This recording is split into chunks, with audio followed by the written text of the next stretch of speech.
Hello and welcome to Old Lady Plays. I'm Kate, the old lady, and this is expected goals, what they are and how to use them.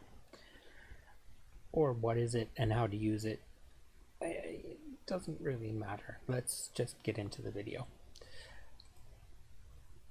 Alright, so here we are with an XG story.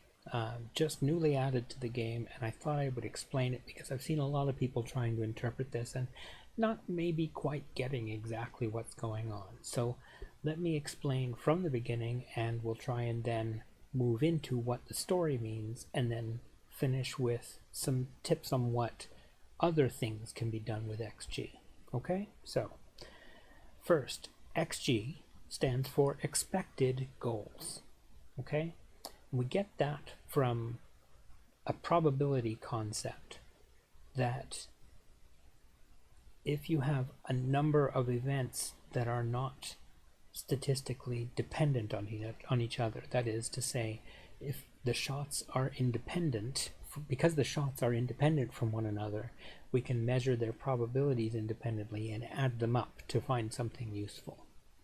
So that's what XG basically is. The XG of a given shot, the expected goal from a given shot, is a representation of the probability that something will happen, that you'll get a goal out of it. Now, probability is a measure that we use in mathematics. It goes between 0 and 1. Okay, so you got 0 and 1, or rather 0 and 1. There we go. And basically the XG that you see in the match stats is a cumulative probability. What that means is that the probability for each shot is added to the probability of each shot before it. Okay? So if the first shot has a probability of 0.1 and the second shot has a probability of 0.1, then your XG is going to be 0.2. They've used big data. Okay, they checked thousands of matches and thousands of shots and the goals that resulted from them. Not all of them resulting in goals, of course. And the idea is that they measured for each position in the final third, they measured how likely it is at any given point that if you take a shot from there, it will score. Okay? So generally speaking, your shots from outside the box will have a low XG. They'll be down at 0.01, 0.04, numbers like that. Fairly low, not very likely to score. What those mean, if it's 0.01, that means there's a 1% chance to score, basically. That means 1 out of 100 shots taken from that position have scored in the past, on average. And that's the piece that I didn't tell you about probability. It goes between 0 and 1.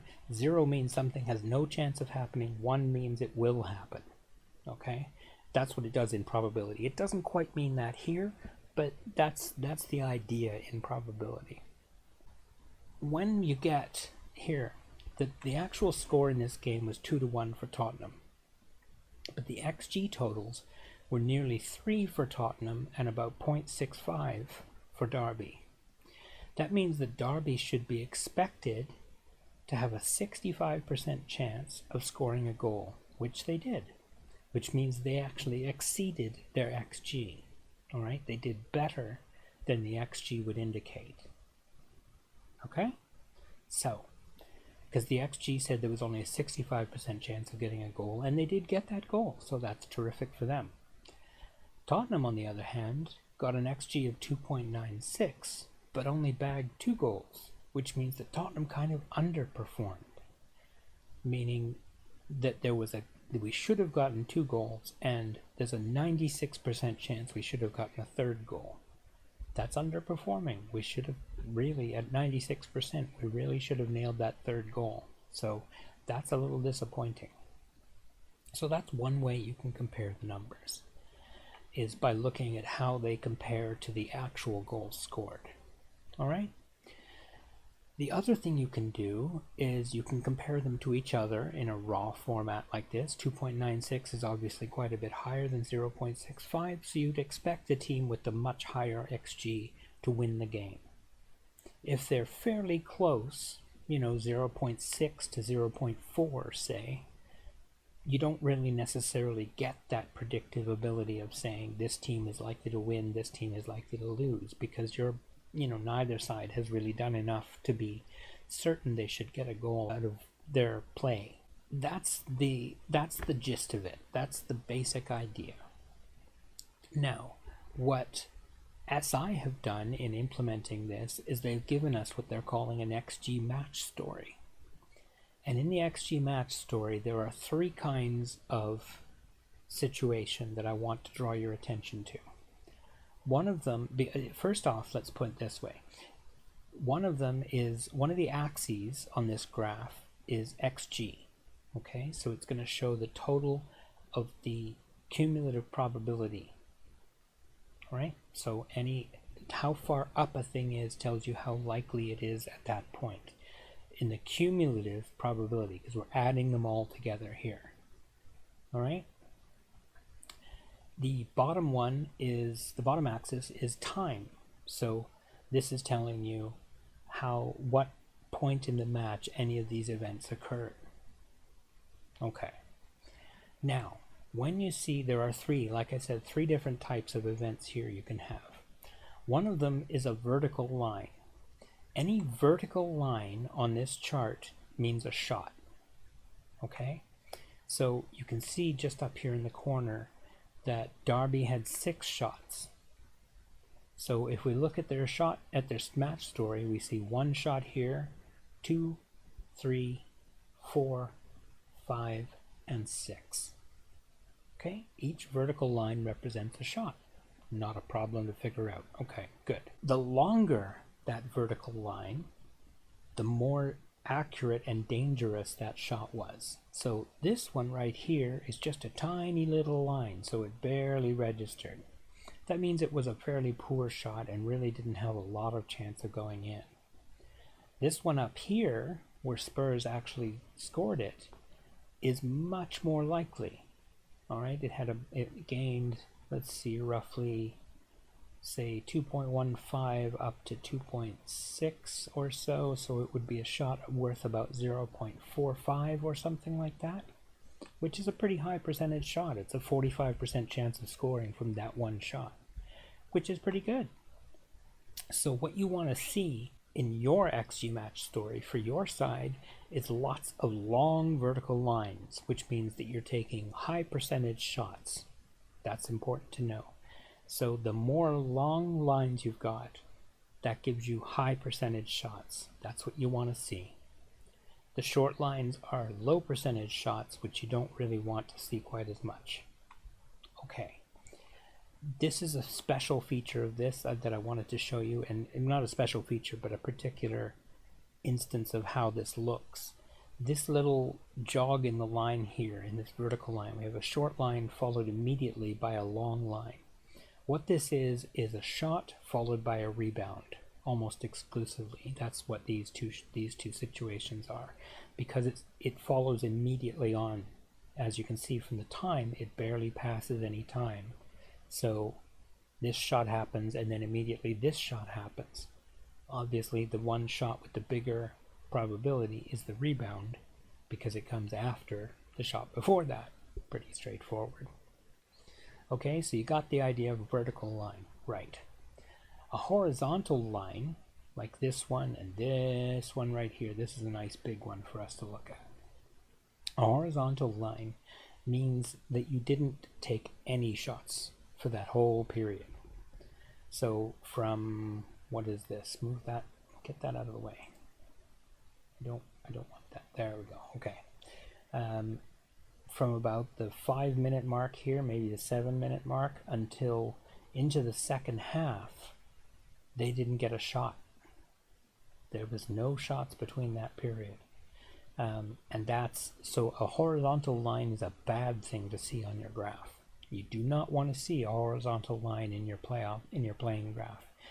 And if you are looking at XG story during the match, that can tell you something really useful. That's telling you that your team was flat, that they didn't have any particular attempts on goal, so they're not really doing very much that's useful. Okay. The third kind of situation that we come across in these charts is this angled line made up of a bunch of shots and short periods of time between them. What this is telling you is that this was a period of sustained pressure.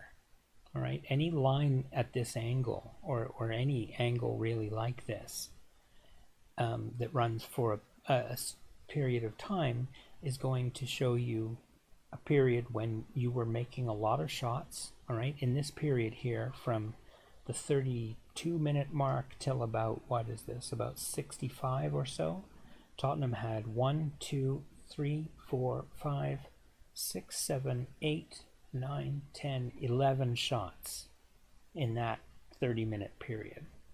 That's pretty pressuring. All right, that's putting the pressure on pretty hard. So that's telling you that, and at the same time, you can see that Derby were really flat. They weren't doing anything. So that's a really good spell for your team if you've got an angled line like this. Okay? Those are the three kinds. You have the vertical line, which is a shot, and the longer the line, the higher percentage of the shot. You have a horizontal line, which is telling you that you didn't get any shots and that you are flat. And I mean, I use that word advisedly because the line is flat and it means your team was flat. They didn't produce anything. And the angled line means a spell of sustained pressure. Okay? So those are the three kinds of bits of information you can get out of a match story. You can also compare to see who was on top at a given time. In this particular match, the first 10 minutes or so, Derby were on top. They had the first 2 shots of the match. So that's kind of an interesting thing to know as well. You know, if you want to make sure that your team starts off a little less slow, you know, it took 20 minutes for Spurs to get their second shot.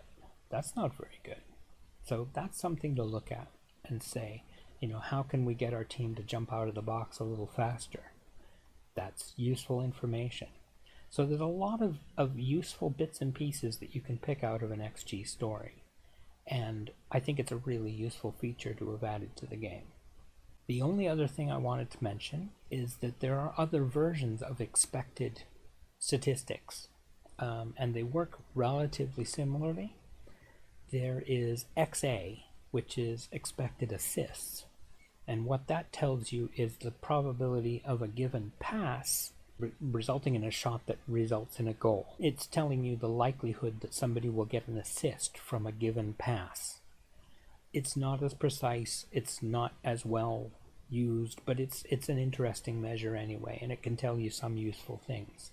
Like if you find that you're having a very low expected assists, which isn't in the game, by the way, I'm just telling you about this as a concept, so you get that there's more to this than you're seeing right away. The XA will tell you who is providing the chances for your team, where they're being provided from, because you can look at a pass map and see where passes came from at various times in the match. So you've got all kinds of useful information there. The other possible use for XG is XGA, which is expected goals against. And that is exactly like expected goals, except it works for goalkeepers. Or defenses, basically, but for goalkeepers mostly. It tells you what the expected goals were against them, and then you can compare that to how many goals they actually conceded. That will tell you whether the goalkeeper had a good game or a bad game. Now, at dictatethegame.com, you'll find there was an article that I wrote last week, second week of November of 2020, that is about how I can use XGA to measure a goalkeeper's performance as a difficulty rating. okay, where I compare the XGA for a game against the league average XGA for all the games. So if we know what the XGA is in a given league, XGA for a given league will be the same as XG for a given league, so that's easy. We know that if the goalkeeper faced a higher XG than the league average, then they faced a more difficult game than usual. If they faced a lower XG than the league average, then they had an easier game than usual. That's the basic principle behind it. But you can find out more by reading the article, and it hopefully will help you cement these concepts in your brain. I hope this has made sense to you and that you feel like this has helped. If you have any questions, by all means please drop them in the comments. I would be happy to answer them or to have discussions with you about any of this. So please do comment. It would make me happy to see comments on this. And if you're interested in other topics, let me know, and if there's interest, I'll make more videos on this kind of thing, because I find it fascinating and I'm very happy to share that knowledge with you. I hope you've enjoyed the video. I appreciate your time. Thank you very much for watching. I hope you have a great day, and take care.